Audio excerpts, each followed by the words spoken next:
Welcome back to MMA Meltdown on 102.3 ESPN. I'm your host, Luke Sobieck, and right now we have a very special guest. He is the headliner for this Saturday night's UFC 146, Frank Mir. How you doing, Frank? I'm doing real well. So I want to get started and say you're 8-2 in your last 10 fights in the UFC. Do you believe you were the right choice to replace Alistair Overeem as Junior Dos Santos' new opponent? I have to say so. I mean, I think statistically my record is the best one with the most momentum going in with the other heavyweights that were available to, or in the UFC to be able to fight for the card. And even some of the other guys, like Mark Hunt was also on a 3-fight win streak. But the one thing that gave me the nod over Hunt was that my last 3 opponents were, Mirko Krokop, Roy Nelson, Antonio Nogueira. His last 3 opponents, were not of recognition or status or caliber. Yeah, and I agree with you. I would have to pick you as well if it was up to me to replace someone like Alistair Overeem. How has your training camp changed since you originally were going to fight a wrestler in Cain Velasquez? Not too much, because, I know a lot of people, they put the depiction on Velasquez that he's wrestling, and he is a very strong wrestler. It's one of his strongest attributes, and he's one of the best wrestlers in the division.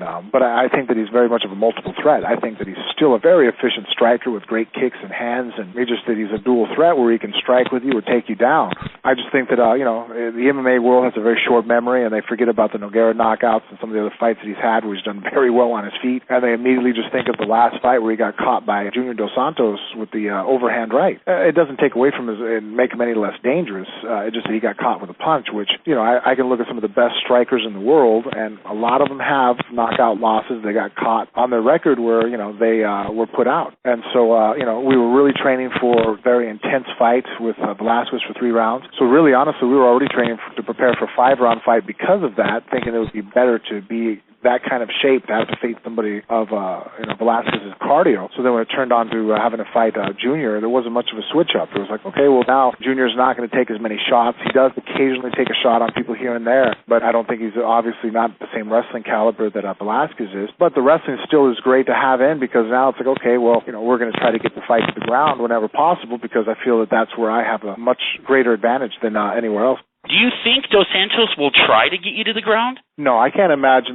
Not that, a little bit of trickery here and there. He might shoot a shot, take me down, and immediately try to get back up. But as far as why would he do that? His strongest weapon that he's relied on to get him to the, the big show was his striking, his hands, his ability to move around and be elusive on his feet and avoid going to the ground.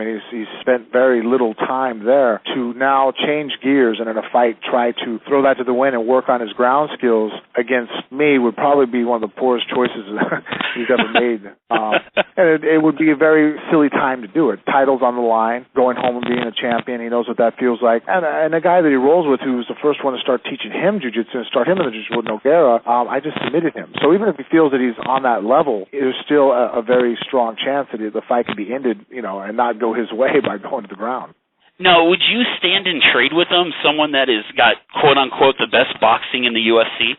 I'm going to have to. Do I prefer to keep those short as possible? Yeah. But that's why I train to be well-rounded. I've sat there and I've had to, I had to sit there and trade with Czech Congo. I had to trade with Mirko Krokop. There's times in the fight, it starts on its feet. We have to be in striking range. And, the days of just kind of faking a punch and diving in on people's legs, those have been decades gone now.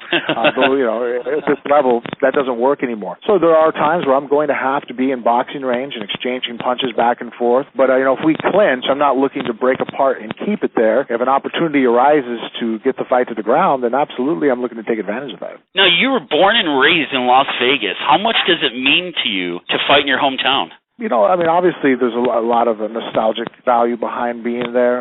Seeing my name up on the poster where I've grown up and, driving down the same freeway that I, drove to go to high school. Yeah. Even more so than that, it's actually just the fact being that, every fight my wife and children and my whole family are with me. So when I have to travel, that's, we look like the Griswolds trying to get from one fight to the next. Family in tow, diaper bag and, just trying to check in like any other family to get through, customs and whatnot. So being the fact that we're home has made things so much easier. The kids don't have to miss any school. I sleep in my own bed. I know where I can go eat. It's my fridge, and I know what restaurants to go to. Where when you're out of town trying to feed an army of 30 who are moving around and go in between interviews and deal with media, it can be very difficult, when we're not fighting at home. And all those things are completely of no consequence once I'm in my own hometown. It makes it such a smooth transition to where fight night is that much easier.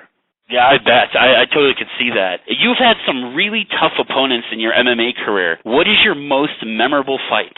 Right now, I think the last fight I had with Nogueira was probably the most memorable. Just reason being that I think it encompasses a lot that represents my career. In the fight, there was a point there where, 2 minutes in where it looked really bad. I took a bad shot and, was, heartbeats away from being stopped. I was able to reverse sweep and come on top and eventually able to basically, turn Nogueira's arm into Swiss cheese. You know what? I have to say, I've been watching MMA since the mid-'90s, and that was seriously one of the nastiest submissions I have ever seen. Yeah, it really surprised me, to be honest with you. When it popped and it went, it was funny because my wife was like, "Did you feel, was it gross? I guess for trying it out." I was like, "No, I honestly, babe, the reason why I was so nonchalant about the reaction is I felt it just dislocated. I just like, oh, okay, his shoulder popped, his elbow popped out of place. It's going to pop right back in 5 minutes. He's going to be fine. Just, his ego's going to be a little hurt." Sure. When he stayed there and laid there during the interview, you can kind of see me out of the corner of my eye kind of looking at him like, why is he not getting up? This makes no sense to me right now. And even when they braced up his arm, I was like, wow, that's really overly precautious. I mean, what's going on? And afterwards, with the days to come, when I found out that it was fracture in the upper arm and his humerus and the way it went, required surgery and plates, it really actually took me back. I'm like, that's crazy. And all my years of doing jiu-jitsu and being around the sport, I've never heard of anybody's arm breaking there and like that. I wonder if it was a pre-existing injury or maybe diet, whatever the case is, the arm had, something going on with it. I can't imagine that the move actually, inflicted that much damage. No, I really liked you as a commentator, man, with the WEC. Do you see a future in that once you're done fighting? Oh, absolutely. I still try to do analyst work here and there. Obviously, hopefully with the the fights in June on Fuel, I hope to be a part of that, breaking down some fights. And then as my career comes to as I get older and I start making that transition, hopefully it won't be so black and white where I'm either fighting or I'm commentating. I would like to go back to trying to juggle both. It's just that I think the UFC, or the powers may be, felt that trying to be the main guy for the time, the WEC, and then trying to make a run for the title was a little bit too much to put on one guy. And I can understand that. There was fights that are a week before when I was fighting, and all of a sudden I'm in another town commentating, but I have obligations to do media for the fight that I'm on, but yet here I'm commentating for this show. So, it didn't, it wasn't the easiest thing to do. And so I hope to be able to do more of it. And eventually when I retire, that's, what I want to go into. That's more my passion, to get back to the MMA world. Like I said, I really appreciated every WEC event I'd watch and you were commentating. I loved it. You gave great input and you were very clear and concise, man. So I look forward to seeing you do that more. No, I really enjoy it. What can everyone expect to see when they tune in this Saturday night for UFC 146? I think you're going to see a very exciting fight. Both guys have strengths and weaknesses that they want to capitalize on. I mean, his best way of winning the fight is to try to keep it on its feet. Obviously, one of the best solutions for me to win the fight is take it to the ground.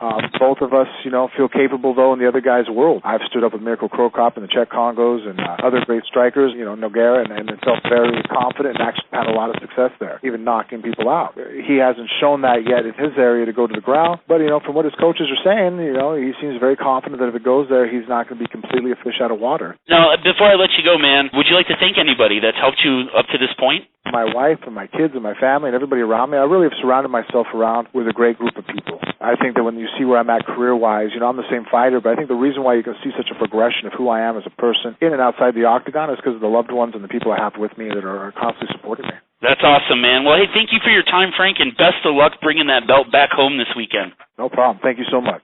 All right, man. Take care, buddy. Good luck.